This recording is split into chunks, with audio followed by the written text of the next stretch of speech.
Muy buenas tardes. Estamos en el quinto video de esta serie que hemos denominado Estrategias Neurocognitivas para la Excelencia Académica. Como ustedes recordarán, es una iniciativa de la Maestría de Educación de la Universidad Autónoma del Caribe. Es realizada y producida por miembros de la Fundación Escuela Interdisciplinaria Edgar Morán. El tema pasado, que fue sobre lectores novatos y lectores expertos, utilizamos un modelo para revisar el asunto de los estilos de comprensión, un modelo de Kolb, un profesor por allá de los años 60, que cuando se buscaba había la sospecha de que no todos aprendemos de la misma manera. Incluso más adelante sabemos del trabajo de Gardner sobre las inteligencias múltiples, es decir, aproximaciones que indican que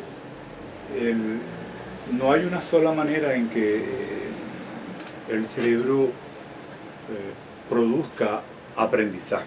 Esa es un poco la hipótesis o la base sobre la cual está el modelo de Kolbe y también otros parecidos como el de las inteligencias múltiples de Gardner, Howard Gardner, famoso pedagogo y psicólogo de Harvard.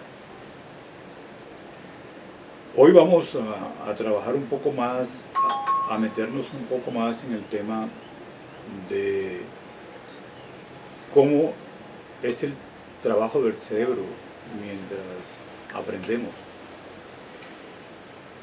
Y sabemos que hay varios episodios en el que el cerebro tiene unas acciones ya bastante identificadas e inclusive científicamente descritas paso a paso. Una es la memoria. Sabemos exactamente cuáles son los recorridos neuronales que se dan desde la sensación, o sea, desde la conexión de un sentido con la realidad, la vista, el oído, el tacto, para que se convierta en representación y de allí en una abstracción y en las formulaciones conceptuales que nosotros utilizamos como expresión del conocimiento. Realmente sobre esto es cierto que la misma evolución del cerebro hace que estas capacidades estén realmente registradas, convertidas en estructuras neuronales. Cuando estamos pensando, no se activan las mismas estructuras que cuando estamos especulando, por ejemplo, o cuando estamos haciendo una aplicación práctica del conocimiento. Sin embargo, lo que es común al conocimiento como tal es su aprendizaje, es decir, cómo se aprende, ¿ya? Y qué papel tiene el cerebro en ese aprendizaje. Ahora, nuestro enfoque es neurocognitivo y pedagógico. Neurocognitivo en el sentido de que para explicar el aprendizaje recurrimos a una apreciación de tipo neuronal. Y por ejemplo, aquí tenemos al doctor Kandel, que cuando define memoria realmente la hace un correlato del aprendizaje.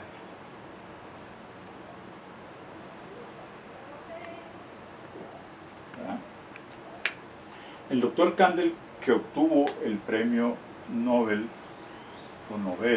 de Medicina por estos estudios sobre cómo son los procesos de aprendizaje y de memorización, él dice que la memoria es una representación interna. Una representación interna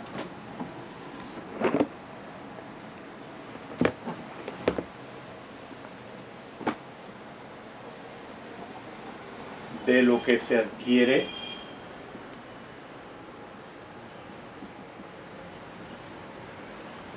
en el aprendizaje.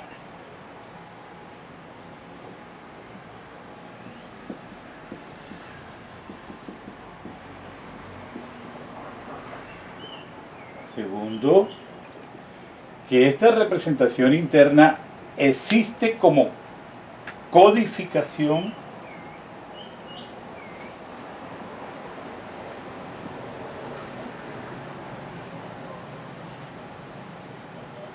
en circuitos neuronales.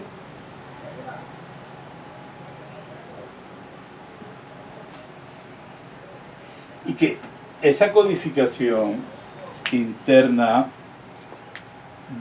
en circuitos neuronales es un fenómeno espacio-temporal en el cerebro. Es decir, que la memoria tiene una dimensión espacial y una dimensión temporal dentro de las estructuras del cerebro. Y que esto ocurre mediante cambios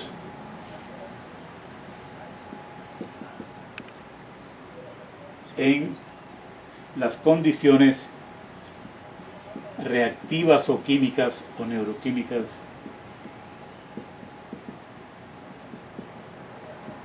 de las neuronas.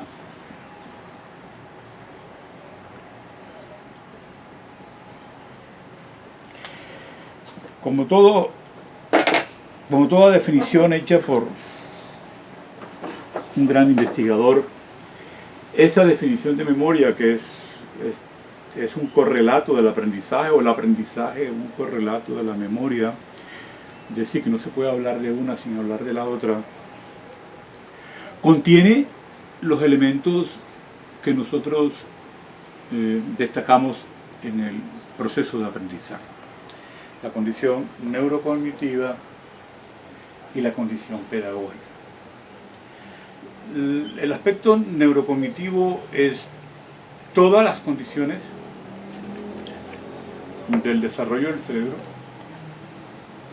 que lo hacen un órgano para el aprendizaje, que en este caso de la descripción del aprendizaje en el cerebro podemos decir que es un órgano de la memoria. Cuando intentamos describir al cerebro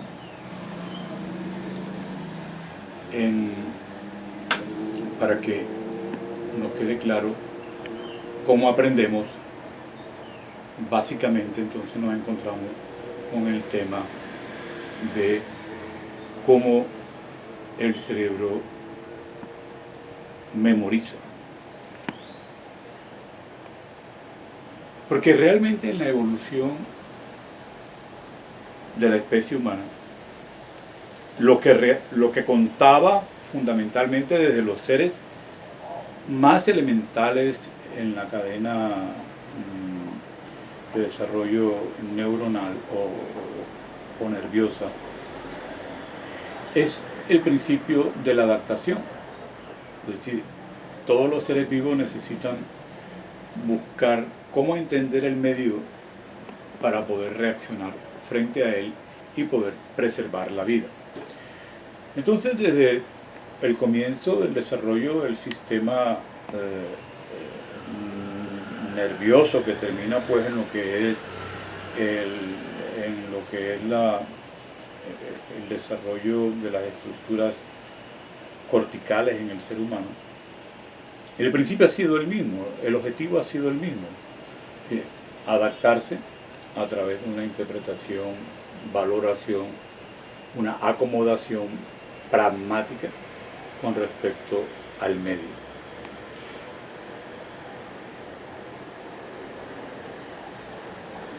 Y eso ha hecho siempre que el aprendizaje sea una vía de conexión entre estructuras neurocognitivas, estructuras mnémicas o de memoria, emotivas y del pensamiento abstracto.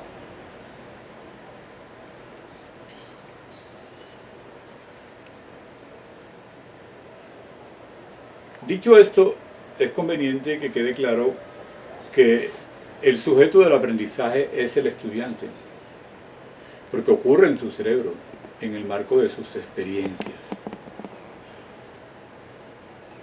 El aprendizaje entonces tiene un componente biográfico, en el sentido de que el que está aprendiendo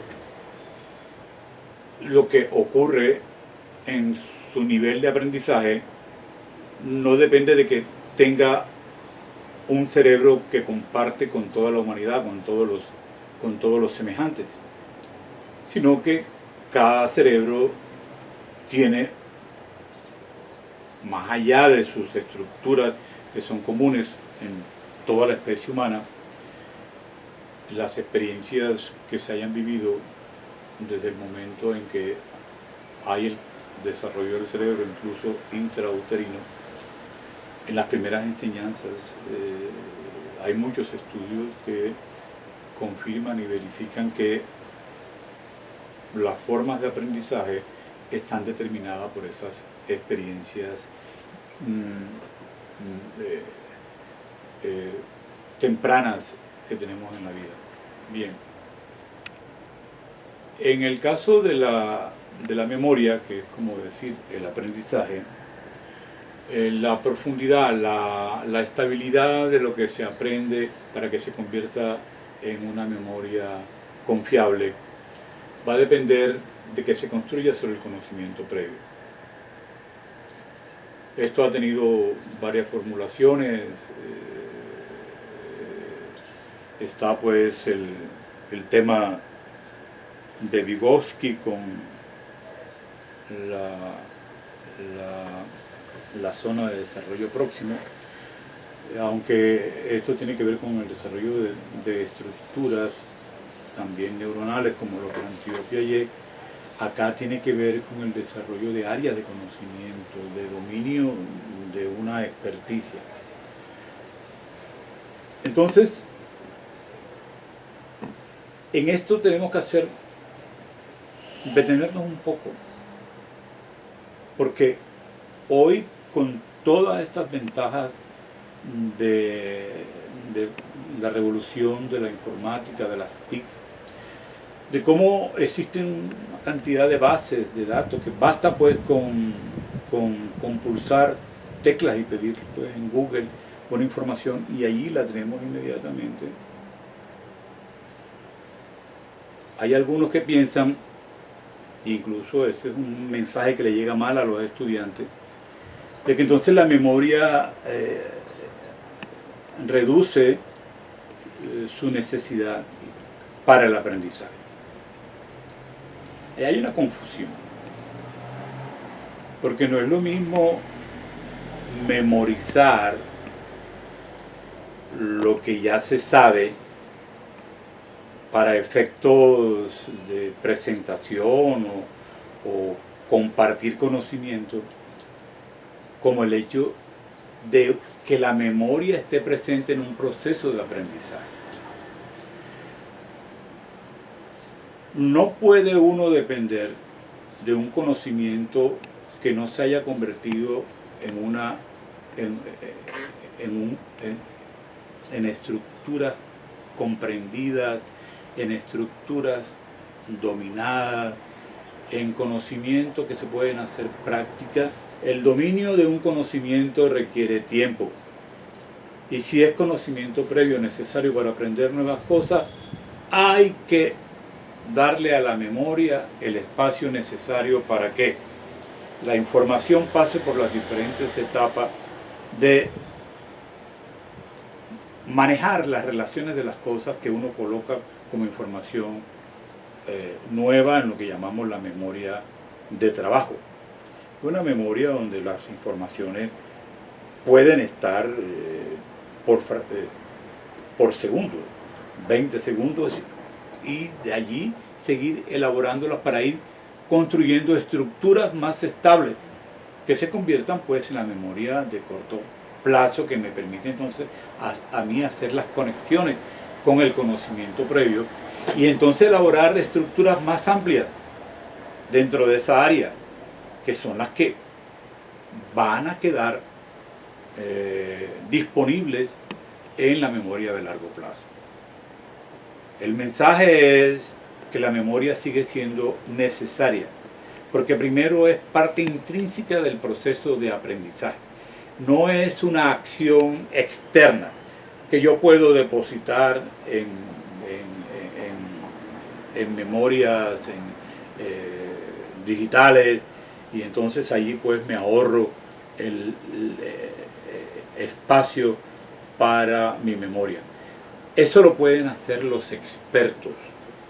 Los expertos sí pueden desocupar memoria de conocimiento que pueden ir a buscar en memorias externas, porque ya dominan, ya han pasado por el conocimiento almacenado en la memoria, y ya ha habido un proceso de aprendizaje donde la memoria interviene haciendo una complejización de conocimiento de estructuras más simples a estructuras más complejas y más profundas.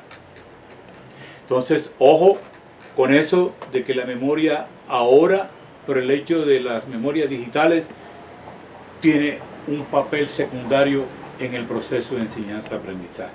Eso es una desviación, eso es una falta de comprensión de lo que es la relación de la memoria y el aprendizaje. En este tema de la memoria y el aprendizaje hay un capítulo muy interesante que tiene que ver con el conocimiento declarativo, es decir, cómo es la cosa, qué es la cosa como tal, y cómo yo puedo manipular el objeto para conocerlo mejor o para hacer un buen uso de él. Esto es lo que llamamos el conocimiento procedimental. Si hacemos un poco nos vamos un poquito atrás a estos modelos que hablan de distintos estilos de aprendizaje, yo creo que sí es verdad que algunas personas son muy buenas para la abstracción, otras para la parte práctica del asunto, que pueden innovar, que pueden montar y desmontar las cosas. El problema está en que eso también responde a niveles de dominio del conocimiento. El conocimiento científico necesita del pensar, de la especulación, necesita también del hacer. Es decir, no puede haber científico que no opere con las cosas, con los conocimientos que se producen, excepto pues en la parte pues, de los conocimientos teóricos, que obviamente siempre están asociados con la aplicación de esos conocimientos. Entonces, el cerebro se ha especializado también así, y tiene una parte de la memoria que es para los conocimientos declarativos, de conceptos, de hechos, teoría, y tiene otra parte del cerebro que se ocupa de esa memoria procedimental, del cómo de las cosas, de cómo es su aplicación, de cómo están estructuradas, de cómo se pueden relacionar. Y eso es de por sí una indicación para la pedagogía. No puede haber dominio o creación de conocimiento que no establezca la conexión entre las dos formas de comprender un objeto, comprender la realidad. La parte teórica y la parte práctica. Es decir, la parte declarativa, expositiva y la parte de aplicación. Y eso es un mensaje que da el mismo cerebro. Por lo tanto, no podemos ir contra él. Por eso, lo de los estilos de aprendizaje hay que manejarlo con mucho cuidado. Y las inteligencias múltiples también, porque al fin y al cabo el cerebro es uno y lo que debe hacer la pedagogía es tratar de usar el máximo potencial que él tiene para en beneficio del aprendizaje y el desarrollo de competencias, el desarrollo de los objetivos de la educación.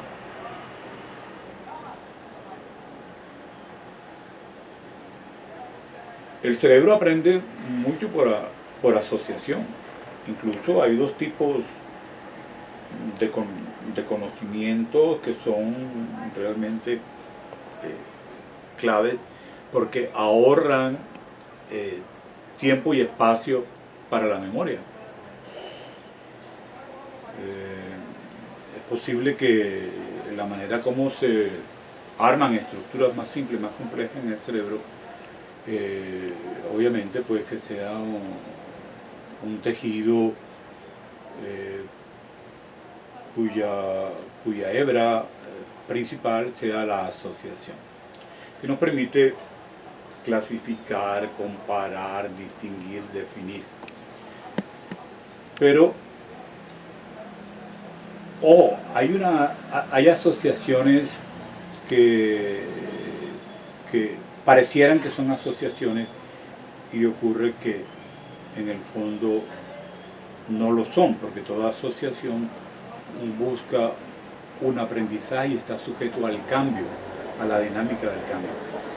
Hay unos aprendizajes tempranos, especialmente de conducta, que se generan por una respuesta a un estímulo que se convierte casi en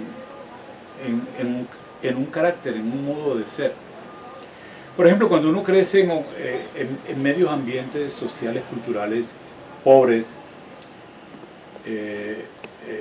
eso genera una cantidad de efectos que si no son reorientados por una buena educación, van a crear todas el lastre de la pobreza como falta de iniciativa, de la pobreza como desintegración de los núcleos sociales, de la pobreza como baja productividad, como enfermedad.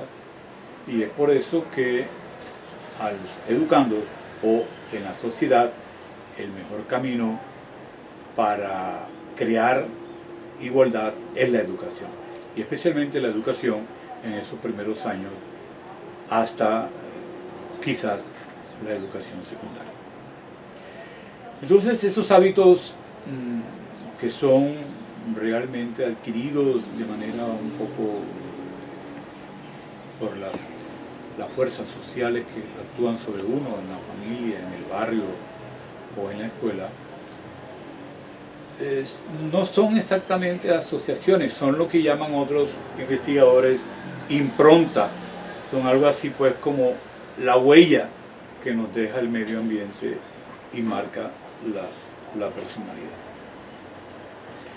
Y normalmente en nuestras sociedades que no tienen unos niveles de desarrollo deseables, entonces lo que esa impronta lo que marca son consecuencias realmente que se convierten en obstáculos para nuevos aprendizajes. Afortunadamente el cerebro goza de lo que llaman una plasticidad, es decir, lo que es la clave en el aprendizaje desde el punto de vista neuronal es la calidad de la conexión neuronal, lo que llaman las sinapsis.